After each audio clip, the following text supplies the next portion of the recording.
David Craig Utz, and I'm here with my friend and colleague, Anatoly Yekharev. And we're not going to spend a lot of time introducing ourselves today. You can go read our bios if that's helpful on our website, and I'll provide the website information at the end of the video to do that. Right now, we'd rather talk to you, not just as an executive, but as a human being living in a time that's testing every one of us. Because the truth is, something shifted. The pace, the pressure, the complexity. The game keeps changing and it feels like someone keeps moving the cheese. So if you're anything like the leaders we speak to, you've probably tried to meet the day. Podcasts, books, coaching courses, maybe even meditation and mindfulness, searching for the thing that'll bring you back together to clarity, control, and confidence. But if you're here, chances are none of that quite has hit the mark.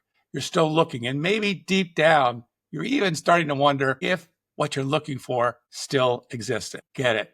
We've been there and we walked alongside hundreds of leaders who've been there too. So today we're not going to give you some polished, preachy version. We want to take the cover off. We want to speak plainly. We want to offer a perspective and a path that we believe is more real, more direct, and more effective than anything else out there. Because there is a way to lead and live that doesn't feel like you're barely keeping up. There is a way back to a deeper kind of power, the kind that isn't about performance, but about presence. And if you stick with us through this video, we'll walk you through what we've discovered, not as a pitch, but as an offering. We're really glad you're here, so let's just jump right in. Anatoly, let's start from what we're seeing. It's not just theory, but by examining what high-performing leaders are really dealing with in real time. Many executives aren't thriving, they're surviving. And even the best leaders are quietly carrying more than other people realize. So let's start by, how did we arrive to this point where we're simply trying to get through the day? You know, we've seen a lot of changes in our environment since 2020 and the pandemic. We've got remote hybrid work teams. We've got disruptions in the marketplace. We've got disruptive technologies coming online like AI. We're living in this society that's increasingly divisive. And that is putting on these little brakes in us. We have to be careful what we say, what we don't say. Sometimes we say too much and we regret it. How do we get to this point where no matter what I seem to do, I can't seem to keep up? Yeah. Well, the idea is it's all happening at the same time. If we ever had a chance to drag it all out in time and deal with it separately, maybe we would be able to tap into our natural adaptability. Like, okay, we can deal with this challenge, we can deal with that problem, but it's all coming on every front, which means the fabric of a human being existence is being called into question. Technically, to tell you the truth, maybe we're being prepared to be replaced by AI on every level. Who knows? Those CEOs making a lot of money, it's like they kind of, make enough noise to say, look, I stick out, right? I'm making all this money. I don't know even if this money exists in this economy, or it's just all digital. It's all just, doesn't really have a lot of substance. So point number one, everything is called into question. The authority, public institutions, rule of law, any rules, even the rule of law is being debunked. Because anything, executive power, president says this, judges kind of debunk this, called in question. Everything around the globe has been crumbling rapidly. Now, that's only just sort of on the higher level. But on a deeper level, there's only this much we humans can take. There comes this breaking point, and you just say, hallelujah, thank you, burnout. You saved me from going to the office. So now I can stay at home, vegetate until I fix myself. So we are at that level. Now, the trouble with that is business leaders are still being seen by the public as people who still have something that we can respect. We don't respect politicians anymore, experts, doctors. We don't trust anybody. So business people are the only kind of breed which makes this world go round. So we kind of look up at them. They put bread on our table. Okay, they do this. But they also have dwindling resources. There's only this much you can do. Now, here's the thing. Let's talk about first what they do to stay in the game. This is going to be interesting, right? So let's look at what they're prepared to do to stay lucid, to stay productive, and live another day, okay? Well, they're not actually investing long-term in any meditation. Well, some do. invest in meditation and mindfulness. Most of them, they're hanging by their teeth. So that's why they try to do something rather reckless. So that's why we've seen the advent of, We had a conversation the other day with one of my CEO clients, and it's like there is something about they don't really want to show people they're sweating. If you scratch a little bit under the surface, they admit it with people they trust. This is somebody that I deeply respect. She's a really great leader. She's gotten to the CEO level very quickly in her career because of her competence. And she's in a situation with which there's a lot going on in our industry, changes that are occurring that are kind of like never expected that to happen. And at the same time, they've got the pressure from the board. Sales are not down, but not going in the right direction. I asked her at one point, I said, have you ever thought that it's worth all this that you're dealing with? And she said, there are moments I wonder, right, whether it's worth it.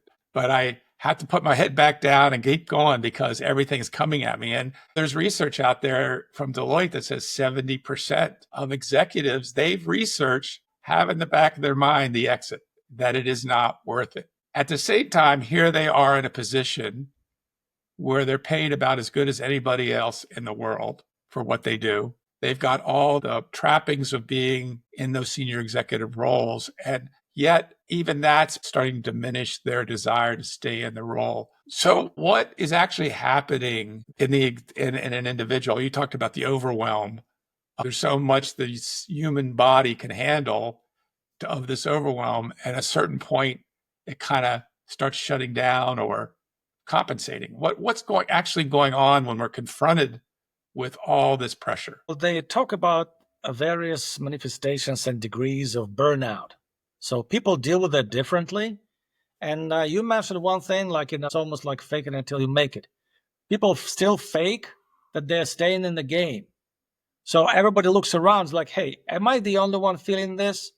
Like I'm not this close to erupt and kind of become total unhinged, because the human psyche can handle only this level of information overload. But the level of uncertainty, we also deal with the fact that on a deeper level, like our bodily sensations will tell us that this is straining us on every front. And there's only this much we can process. And again, we're dealing with the idea that if you're running along for a long time, but you're not calling it a marathon, right? You just don't know when is it that you're going to stop or you're going to just drop. This has a bit of a more impact on your psyche, because you don't know if you're running a marathon exactly the distance. But here we're dealing with a situation with all this unpredictability, volatility, whatever. They're dealing with that, but then it means that, okay, every day it seems to be increasing, but I don't have enough resources to deal with it, because what is it that they treasure at the moment? How can I get some high quality sleep without popping too many pills, just to make sure I wake up the next day? Just have enough pills to help me last through the night. So we're not talking about free time. We're not talking about anything. It's just staying in the game 24/7 because of the digital imprint. Everybody is accessible. You have to stay focused the whole time while you're awake. And this is not something that we can take. We still need time to unwind and recharge your batteries. But if you push people to stay at that heightened state of alertness, I mean, there's only this much you can do under that level of pressure. Plus, combine it with uncertainty. Yes, the nervous system starts shutting down, the focus, everything builds up. But the problem is you have no control over it. You can't manage your level of stress, given the fact that you don't know what to do about it, right? Breathing and counting to 10 before you rip into someone is not going to help much. So that means that we're elevating the game to a new level. What do you have to do to stay in the game here? You have to be at this level with all your internal resources getting through some upgrade. Right. Oh, again, human beings under pressure, they tend to hunker down, contract, and that kind of, don't want to get into a lot of neuroscience or anything here, but it kind of starts, what it does to the human being is it gets them into more reactive mode. And when that happens, you're not thinking with your best part of your brain. You're not like showing up clear, articulate. You're just trying to get through the day. And that's leading to record burnout numbers. It's not going down, it's going up. And the interesting thing about burnout is it's a slow creep, right? It's like it is a proverbial water being heated up in having a frog in. That's a great metaphor. You don't really notice it until you get burnt out. And when you get burnt out, you're toast. Your motivation is in the dump. You even have a hard time bringing yourself into the day. And that leads to real cost, not only on the organizational results, but on their ability to enjoy life. And this impact and pressure on executives also has organizational impact on your teams, right? Any thoughts you have on that? Just that, okay, this executive's overwhelmed. They're maybe not burned out, but their water is heating up, if you will. What's the impact of people around them that is also creating diminishing returns? If you have your boss who gets like quick tempered and this close to bite off your head every 5 minutes, it's not fun to be working with such a guy, right? So that creates this scorched earth situation around every executive because they're looking for a way to dump their bad energy. Unfortunately, it's the people they depend on are the ones who have to deal with this. That creates this vicious cycle. That, like, okay, they take it out on the direct reports. Direct reports, they're just like kind of like, okay, well, I'm this close to quitting. And that means that they get burned out and everybody under them gets burned out. That creates this cascading effect, which means like it's not only affecting certain individuals who just can't handle their own level of stress, but it permeates through the system. It actually makes the system or the management levels toxic to everyone.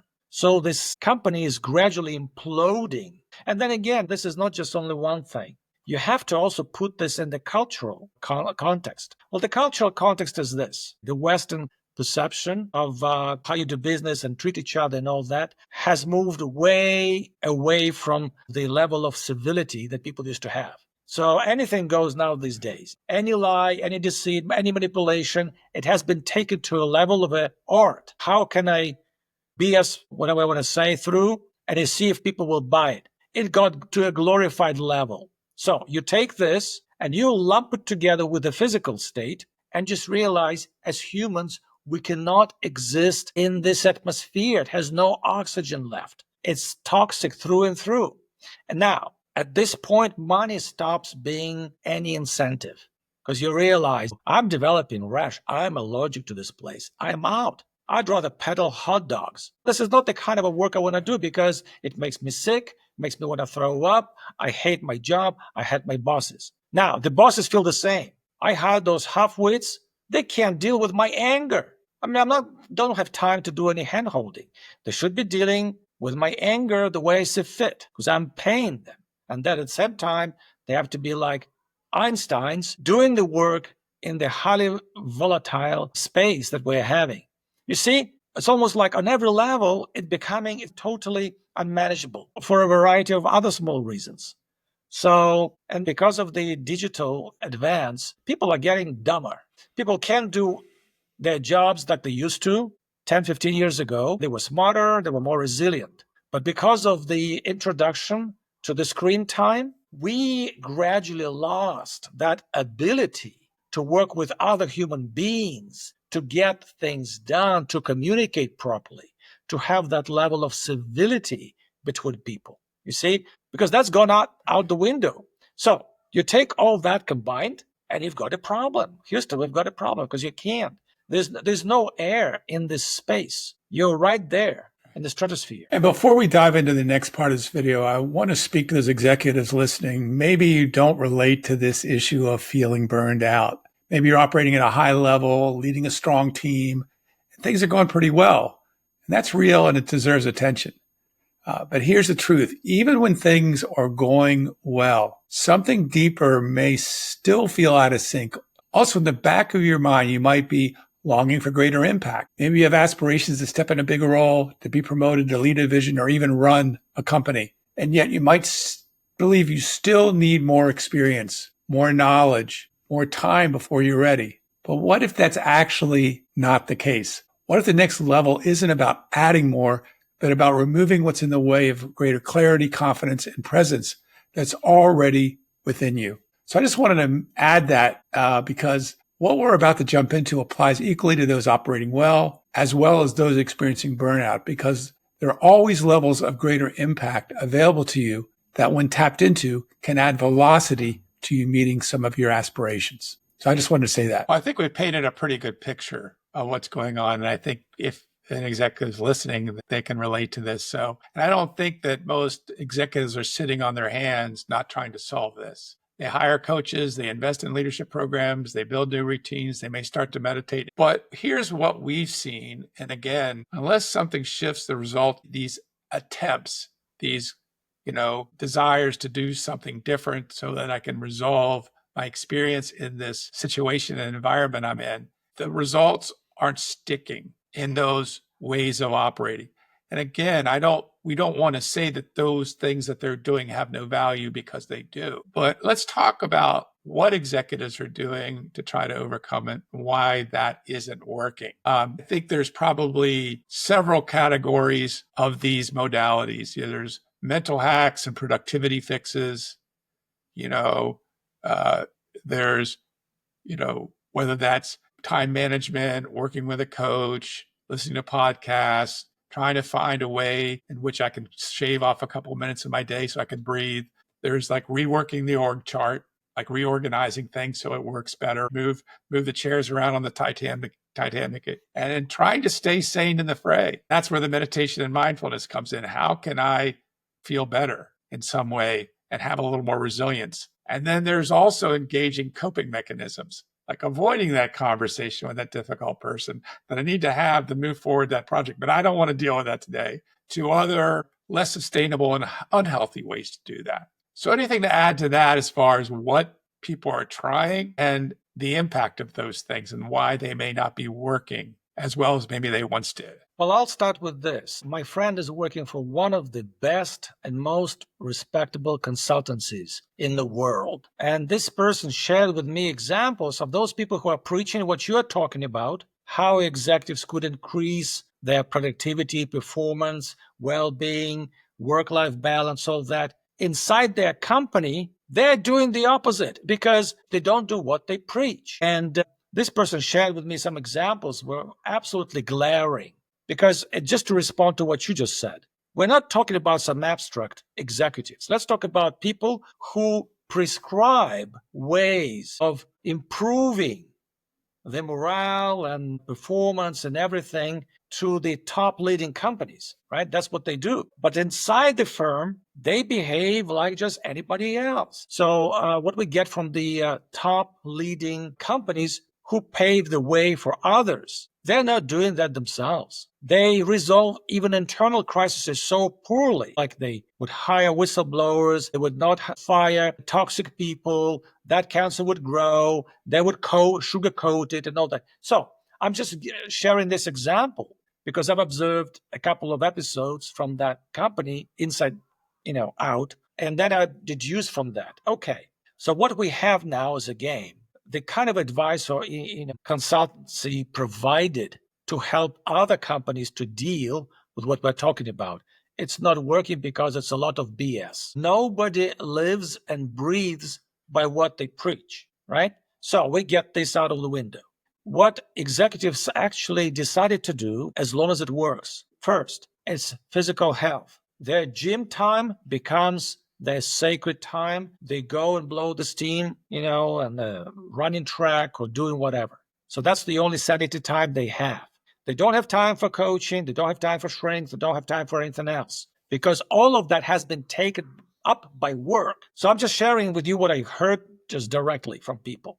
But the trouble with that is that you cannot really process your stress in the gym and get out of it fully recharged and ready for the day. It takes only a certain small percentage, but the rest eats you inside out, and then you basically still have to deal with it. So what we have right now at the moment, some executives who incorporate 10 to 15 minutes of their meditation time, that's the best they can get. But again, they're the privileged ones because they get to choose what they solve because they sit at the very top of the pyramid. The rest of the people, they're groaning under all those pressures, and then they can't really deal with it. So, to deduce further, nobody has come up with anything other than maybe certain brain hacks, like brain devices to measure brain waves, so you can print them out, see if you spend most of your day being in gamma and all that. Or people use like binaural beats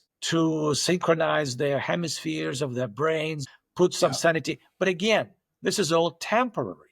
You cannot just walk around having that contraption on your head and then expect your clients to respect you.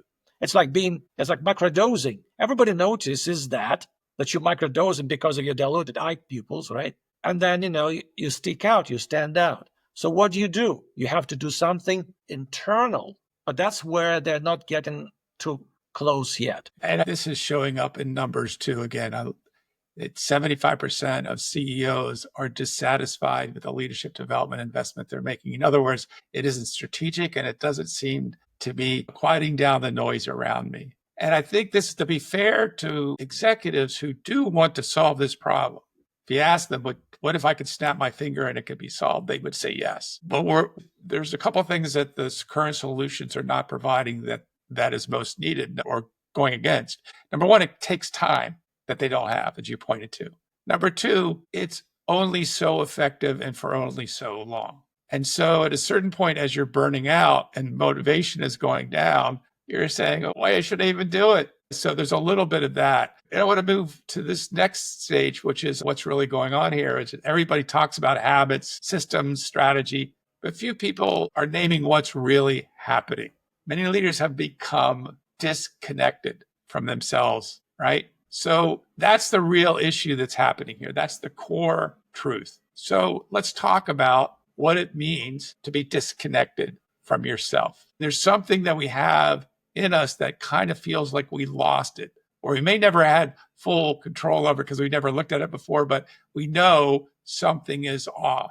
And we're using all these external means, and it's kind of like throwing seeds on hard ground. A lot of the strategies, meditation is great, mindfulness is great. A lot of leadership development programs, even the most experiential ones especially, have value, but it's hitting kind of hard ground. What are we disconnected from when we say we disconnect from ourselves?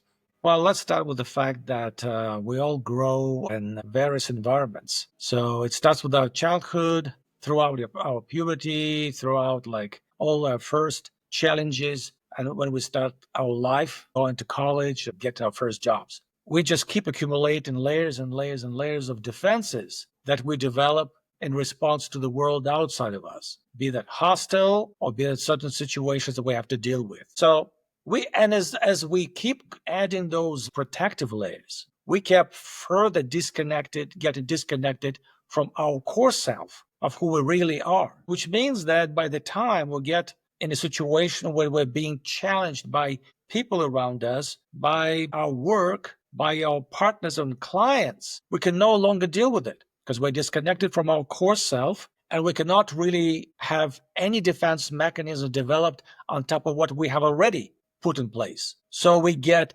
totally stuck between what we have to deal with and what we have inside. You're right. I mean, it takes a long time to dig your way down to the core self. Like my mom's been meditating for 40 years, and only now she's claiming those benefits of meditation. 3 hours every day for 40 years. Are you prepared to make that investment? I don't think anybody's prepared to make that investment. But you made a very good point. What's the cost of staying disconnected from your core self? Well, the costs are that you lose everything because you just don't have access to your backup generator in case, like, you have lights go out, you have a blackout, right? So this is your safety valve, your generator that you can switch on and keep going. But your core self, if you're not really connected to it, you don't even know who you are, who you were, who you will be, how you will be dealing with that. Or is it actually the place where you do have certain resources, but they're just going to stay in there dormant? There's nothing happening because you can't tap into them. And you don't have anybody around you to tell you what to do. So this is the situation, right? Yeah. And when you look at this idea of disconnected from this core self, what is important for people listening to understand is that never went anywhere. That's still available. And the more that we've gone external and tried to find it in information, the further we've got away from it. So information and thought leaders and coaching and all that has its place, but it's still external. Now, if you're totally, truly connected to this core self, this home state, if you will, then those things have more merit. They become valuable to you because you're coming from inside out. Because I want to spend some time understanding how to go deeper into reflection and develop my presence because I have a connection to it. Yet there's some things that are getting in my way that are not allowing me to hone into it at times when I need to. Then talking to a coach about that, because you understand that inner world, you can get valuable from those modalities. But we have gotten in the habit of going outside so much that we've actually not severed the cord. But it's kind of like if you're a car fanatic and you're up in upper Wisconsin and you found some guy who has a 1983 Mustang in their barn and it's been sitting there for years as a tarp over it. And the guy says, I'll give it to you for a few $100s. You go, yes, because even though you can't turn the key now and start the car, that all you have to do is tow that baby back to your garage, clean off the engine, take it apart and reconstruct the engine, clean up the body. You're going to be driving down the street at 100 miles an hour, having a lot of fun with the top down. And that's kind of like what we've done to ourselves. We've kind of let the dust, we haven't taken care of this inner engine. It can accelerate. It can make hairpin turns. It could do all that. But when there's rust and buildup, we can't have access to it, right? So, I mean, that's to me is like one way to look at it. And what are the qualities waiting for us if we tune up that engine, clean it up, repair it? What does it give us in the world that we talked about earlier? What are some of the qualities that provide us with, that are already there waiting for us? It's not something we have to do, but they're waiting for us to deal in this world. How does that help us be more effective? Yeah, well, that's a good way to put it, because that's how people normally position their question. Let's quit that mumbo jumbo. What's the projected outcome? What is it that I can take home? Let's look at this from the perspective of what you get as your return on investment and what comes and becomes part of that package. So let's look at meditation. Meditation does provide clear benefits, intangible benefits first, that could get translated into tangible benefits like increasing your performance, resiliency, and other things, right? Patience, adaptability, focus, and all that. Okay, so there's plenty of research that says that those intangible benefits, like better decision making, more energy, better quality of sleep, it does give you a spike up to 10 if you meditate on a long-term basis, regularly for a long time. So let's compare what we have as opposed to people who meditate. Well, it's double what they have in meditation, because what executives and just business leaders are looking at. Okay, I want to be a stellar performer. I want to be like really having all these unique decisions made. I want to have my brand. I want to have my reputation. I want to have an expanded network that will look up to me. So I will always retain my value, that I invest time in my own brand, right? And I can always take it to the bank. So, okay, what does it take to get there? Well, it takes all those stuff, right? So it's got to be a spike in the energy. You need more energy to last through the day. So we're talking 25% increase, right? You need better sleep. It's close to 50% increase on the quality. It could be even the same number of hours, but the quality of sleep totally changes. Then your performance, because of the heightened mental clarity, better focus, improvement, all of those like intangible benefits that include things that we kind of take for granted. Better confidence. Oh, we never talk about like, oh, I'm confident on one day. This is my confidence. If I have my bad days. No. If you grab each benefit separately and you combine them, you're going to double the impact. For example, emotional resilience and heightened patience will lead to better decision making. But what really happens, and the true magic is, when certain combinations of those intangible benefits generate synergistic effects, mutually enhancing each other, depending on the situation, then you just get extra percentage. Technically, it would not be an overstatement to say that you get over 2,000% on return on investment, on ROI. because of all of those unique combinations. That it gets translated into tangible benefits. And David, it's interesting because you kept talking to your clients afterwards and you said like, oh, they doubled their salary. Oh, they got the promotion. So this is the way how intangible benefits combined in certain situations easily get translated into tangible outcomes. And when you tell people that, I say like, well, that makes a lot of sense because you speak the language I understand, because you're talking about not just some fluffy stuff, but you're talking about the real financial outcome for me, which again, you say it has this extra underlying premium attached, which is the better work-life balance, better well-being, more connected with the family. You get like a lot of quality time. You get to distribute your time and energy in a way that better serves you. And that's something that you don't have to really like figure out for yourself. So that's what we're talking about. Yeah, and you really pegged this inside out notion very plainly. Leadership is inside out, life is living inside out. But when we looked at what's happening for executives and how the pressures are shutting them down and pushing them into their survival instincts, their reactivity, they're contracting, they're getting overwhelmed because there's only so much the body can take. And now we're looking for solutions outside and getting more jaded because that isn't helping. We're living outside in. But when we can reconnect to this core place that everybody knows is there, which is not outside ourselves, we can all agree to that. And that has a storehouse of confidence, energy, the ability to direct our attention, to focus, to have fun thinking strategically so that we can put the pieces together and take really much more effective actions. And when we're there, because we're humans, we enjoy connection to a certain degree. We could be more present in our connections with others at work. We can listen deeply to an idea. We could spend time with our family. We can enjoy our friends. That's inside out, because that internal state sets up the greater potentiality that external manifestations would happen that are consistent with that. Because we're going back to a natural place. And you often talk about it as home. And it's kind of like that engine that's gotten mucked up and dusted up and has to be rebuilt. It's there. We kind of have to attend to it. If we attend to it, we get those things back because they're already there. And this is where I want to transition to talk about the resilient leader method. And I want to make sure people understand this is not another training program.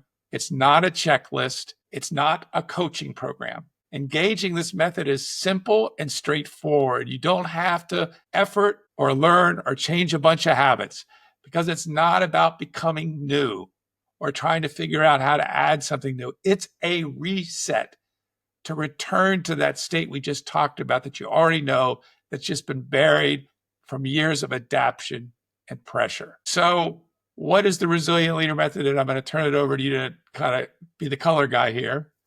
It is a process that has 4 stages to it. And it's important that we articulate these stages to you, that this has been developed over the last 2.5 years, and it's getting very robust and very detailed in its application. We take care of the details, you don't. So the first stage is really, why do you want to do this? And you framing the outcomes you want from this. Every executive has been through this. There are some similar categories of areas they want to work on, but you bring to bear, here's what I'm dealing with, and here's what I need to let go of. I'm walking into meetings. I'm trying to be too perfect. I'm hunkering down, trying to make sure I have enough energy in the day. My confidence is taking a kick in the butt and it's kind of escalated. Things like that you want to shift in to reconnect to this core self. You also, in that stage of framing outcomes, now that the weeds have been pulled, here's the seeds I want to plant. This is what I want to manifest more in my leadership and in my life and in my well-being. So it's important to say, you own this process. You're in control of this process. Nothing is being done to you. The second stage is really the catalyst for everything. It's the activator of those things that you want to let go of and embody and bring back in. And that's where Anatoly comes in, where you will have in just 2 1-hour sessions, your internal nervous system is reset almost, we could say, to original factory settings. It's kind of like getting an upgrade in an operating system in a computer. That's the way to think about it. probably several editions above what you currently have. Or it could be thought of as defragging the hard drive. So all the bad sectors get moved to the side and you have a clean hard drive to operate off of. Or rebuilding the engine. The engine is rebuilt. So those are some ways of thinking about that. From there, once you finish those just 2 1-hour sessions, you're a new man or a new woman. That's what everybody reports. Now, because you're operating at that level, maybe you got that Mustang, you cleaned it up, but you really need to learn how to drive it. You might go on the track somewhere and practice driving that and say, what can I do with this baby, right? So that's why we have leadership resilience coaching coming in to help you make sure that you're not only adjusting to the new state, you're learning the owner's manual of the new state, and you're being supported and upgrading your vision, thinking through what you want to create from there. You're no longer having seeds thrown on hard ground. You've got fertile soil to plant what you want to plant. And then you get to decide with your leadership resilience coach, what do I want to do with this new world that I'm in? Further, this has deeper roots over time in your life. So you want to understand how to tap into it, which is really important, because just because you're in this new place after the reset, you also need to learn how to tap into that deeper self more effectively so you can continue to gain more benefits over time. And then basically the 4th step is simply realizing your outcomes. So I want to have you talk a little bit about the reset, Anatoly, and talk about what's actually going on, why you have the skill you do and the abilities you do to do this, and unpack that a little. Okay, so I'll start with some fun stuff, because I talk to some people, and usually the first question that comes up, how can we replicate you? How can we replicate what you do? I said, this is it. Show some respect to me. Like, I just showed up and you want to replicate me and then run away, right? So clone Anatoly. Clone Anatoly, yeah. Okay. So I don't want to be that clown to be cloned. So, but the idea is that, let's put it this way. I was asked just recently by a guy who's very straight shooter. Said, look, well, here I am. How would you fix me? How can you fix me?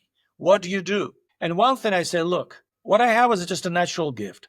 That for some reason, people really like that, because they really treat with suspicion something that was learned or gained, honed in as a skill. Because, people start thinking like, oh, maybe it's some sort of an NLP, neuro-linguistic programming, maybe some sort of a hypnotic suggestion. So look, none of that is just my natural ability. Now, if you compare that, think about a typical session of a sound bath with those Tibetan singing bowls you've been exposed to, and your entire body responds to that. It's a very nice vibration, and you feel kind of like elevated afterwards. Well, this is very similar to what I do. Now, the difference is that with the kind of mechanical or artificial way of putting you in that resonant state, it doesn't really work deeply. There's got to be another human with whom you establish that connection to make that magic happen. And usually people say well, cut to the chase. What is it that you do? I say, look, that's very simple. The format is very simple. It's like me giving you a bit of a lecture. I don't know, on anything. I could grab your favorite fairy tale book. Anything that actually keeps your focus or attention for an hour is good enough. Here's the best part. It's not what I say. It's what your body, your subconscious mind, what your entire core responds to. So it could be just me making noise. You don't have to really, sometimes people even say, I don't understand what you're talking about, but I feel high. Something's going on. I said, this is good. So you don't understand what I'm talking about. I could be just speaking Russian and you would still go through the reset. But the key thing is that the attention has to be there so that there's a bit of a connection and attention. Okay. Number 2, people usually say what's the promise? What's the assurance of the outcome? And I say, look, normally we deal with neurotypical people who just normal people with their systems responding to the outside stimulus. They call it auditory stimuli. So the idea is that you start feeling some sensation in your body, just like you have musical chills when you're listening to a certain piece of, opera, right? Or music, or something that actually moves you deeply. So that's the second element. And you see, it's very, very, very straightforward. So nothing goes through your mind. So you kind of have to respond to process, fight, or accept. None of that is happening. So that's why when people say, well, how would you compare what you do to hypnosis? I say, okay, hypnotic suggestion is very straightforward. You're giving your consent to another person to plant certain things in your mind. I'm not planting anything. So that's why it's not a hypnotic suggestion. As opposed to hypnosis being active, what I do, it's called passive sound entrainment. It's just like rain. You hear the rain on top of your rooftop, and that sound, it's like the sound of the background. So this is what might sound like a mosquito, flying around. So, but that your body responds to that, and your subconscious mind and your nervous system, they start like really realigning and getting at that level of coherence with my voice. That's why it's called sound entrainment. But the key thing, this is the last thing, which is very, very important, because people could get those kind of experiences that may spike, last, and dissipate, right? Kind of quickly fade out. But this is the key thing. Once your body goes in resonance, it stays there. It learns to replay that state. And then eventually you revamp yourself, you reorganize yourself, and you improve yourself just being exposed to me for a very short period of time. I would summarize it. We live in brainwave states. They're measurable, easy to see on certain pieces of equipment. Alpha, beta, theta, gamma. Anatoly is always in theta state.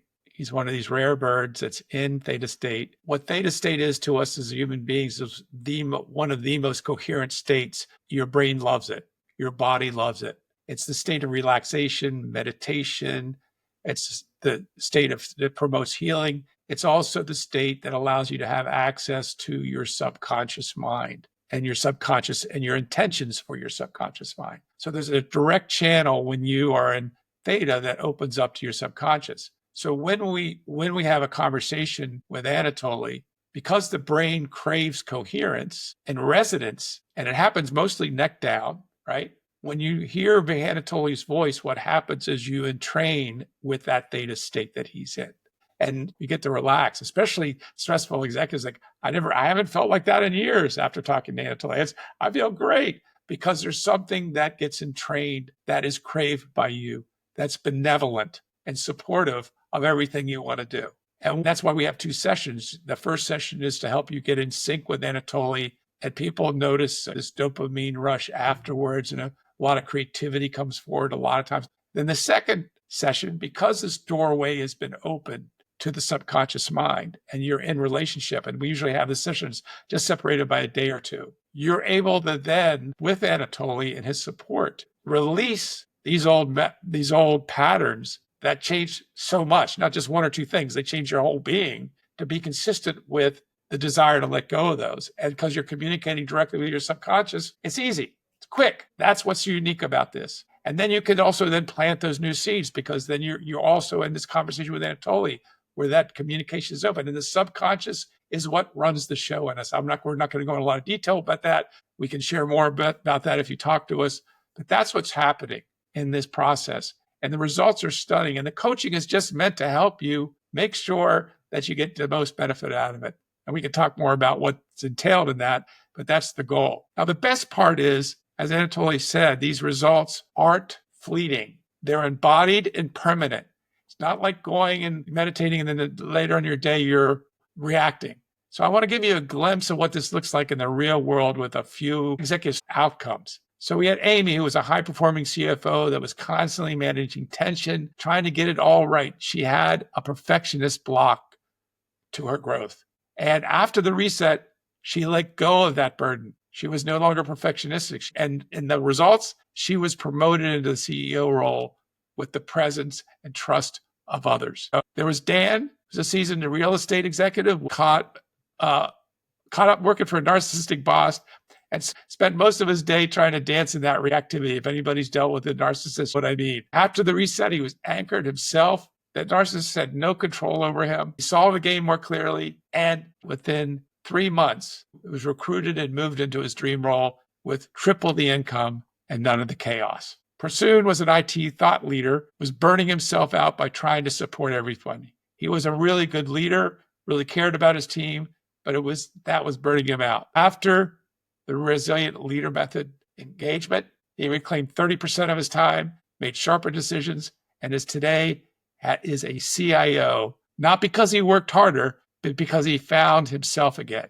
and was able to consistently come from that place. So these are just a few short snippets of some success stories of those engaged realm. Now, most leadership development programs are outside in, but that outside in, as we said, is meeting an inside that can't receive the gold that a lot of times those programs deliver to you because they're well thought through, they're principle based, they're a lot of times experiential. But what we're offering is the opposite of that. We point you back inward so you can ignite this place of natural leadership, resilience, and well-being that was always where you meant to come from. And then you can go back to these other resources and gain great benefit from them. So I just want to share a little bit about, as we close out this session today, we got into, the real challenges that executives are facing in this current environment, the pressure, the disconnection, the toll that it takes, not only on their performance, but on their presence and well-being. We looked at many of the traditional approaches that are falling short and why we need to return to a grounded, centered internal space that is more suitable to leadership impact in these times. And we just shared briefly about the Resilient Leader Method, which helps people reclaim this great state quickly and deeply and at last. And I want to thank you for you being here today. Any final words you want to say before we close out? Well, I want you to say something that you didn't cover much about your role in helping frame the outcome, because it's very important. Sometimes when I say that your clients usually say it's such an enjoyable process to do coaching after the reset, because for some reason, I get all these ideas that you discuss with me, and I get them right at the same time without having to go and spend a great deal of time processing them. So that's number one, which means that you're packaging coaching in a revolutionary way after people are upgraded to a level from which they can operate and learn. Number two, it's very important to integralize and integrate the state of coming out of the reset. Because if it doesn't happen, our minds start degrading the experience, making sure we don't get much out of it, because our mind wants to go back to the status quo, right? Like, hey, I want to go back to the familiar self, right? I just don't want to be a new guy. So that's what people don't understand. Going back to your old patterns is not helping you. It's like you have this new engine, but you keep putting on top, some pre-World War II tank, metal plates. So the idea is that you have to do everything in that particular order. That's how we learned. We learned it ourselves in the process. So the coaching is absolutely key to gain as much as you can from your reset experience. So working together on that has been very crucial to make sure that we have the right solution. So thank you, David. Yeah, I appreciate it, Anatoly. And it makes me think something that personal I'd like to share. I've been on this quest for over 20 years. I met Bob Anderson in, I think, 2005, and he's the creator of the Leadership Circle Profile. And that's a framework that's based on, what might be the most comprehensive research on leadership effectiveness ever conducted that I've ever seen. That what Bob discovered in that was that leadership development isn't about skill acquisition. It's about what we talked about today, rise in consciousness. Now, what that really means is the best leaders aren't just learning new skills. They're seeing the world from a different perspective. They're showing up from a deeper place inside themselves. They're more grounded, more aware, all the things we talked about. We talked about that state of what that core state that we reconnect to brings to us. And you're more naturally confident, clear, et cetera. And that's what the rise of consciousness is actually all about in everyday leadership. Now, his tool, the Leadership Circle Profile, actually maps out where a leader is on their development journey, and it shows how leaders are wired on the inside, shapes everything, and how they show up, how people experience them, how well they can grow as other leaders around them. And this profile is one of the most trusted by global corporations now as senior leaders across the world. That on the side, that idea that leadership and consciousness go hand in hand that I learned from Bob, that lit me up, man. I said, that's it, because it confirms something I've been sensing all along. When a leader reclaims more of themselves, they naturally create a space for others to do the same. Leaders are creators and they develop other leaders. That's one of their greatest gifts. They generate better results and they grow trust. They grow great cultures. So over the years, like most coaches, I learned, I compensated. I did what I had to do because I knew I wanted to close that gap. Coaching, mindfulness tools, reflective exercises. And of course, they helped. They moved the needle. My clients enjoyed it. But I've always felt that there was something more. And then 2020 hit. And I knew we needed something faster, something cleaner, a way to unlock that shift from within without this long uphill grind of trying to change our habits, et cetera. And I suppose this proves the old adage, what you focus on, you create, because then I met you, Anatoly. And in our very first conversation, I felt like this might be it. This might be what I'm looking for. Then I went through the reset myself, and the shift was undeniable. It wasn't subtle at all. It was immediate. More clarity, more steadiness, more energy, more confidence. And my partner, who's a licensed therapist, experienced the same thing, same result. It was quite breathtaking to both of us. And that's what I've been searching for. That was about 2.5 years ago, I think. And since then, Anatoly and I have been bringing this to my client. And the results, as you've heard just a few moments ago, are real. They're consistent, deep, and lasting. It changes the whole game. I mean, my clients are saying, I'm bulletproof. This stuff doesn't bother me anymore. That difficult people don't bother me anymore, just like Dan with the narcissist. This is what we've all wanted from leadership development and coaching. And those other methods, they still matter, but now they work with more power because you're no longer, again, learning to chase something. You're learning to leverage something you've recovered. So bottom line, this work has changed my career, it's changed my life, and it's changed my clients' lives who've engaged it. And we're so hungry for this right now. And I'm deeply honored to be doing this work, and I'd love for you to experience it as well. So again, I want to thank you for taking the time to join us today. We know how precious your attention is, and we hope this conversation sparks something real in you. If you're curious about the Resilient Leader Method, feel free to visit our website, which is showing on the screen right now. And for those listening, it's resilientleadermethod.com. And if you're feeling the pull, not just to perform better, but to reconnect yourself and lead from a deeper place, I invite you to reach out and learn more about how this can help you dealing in your role. And you can set up time very easily by going to that website. And on the homepage, there's a couple links you could engage to set up a discovery call with me. So until then, be well. And I invite you to get connected and listen to that part of you that already knows the way as it's listening to it, because it's screaming, call them. Thank you very much. This is David Craigott signing off. And I wish you a great rest of your day.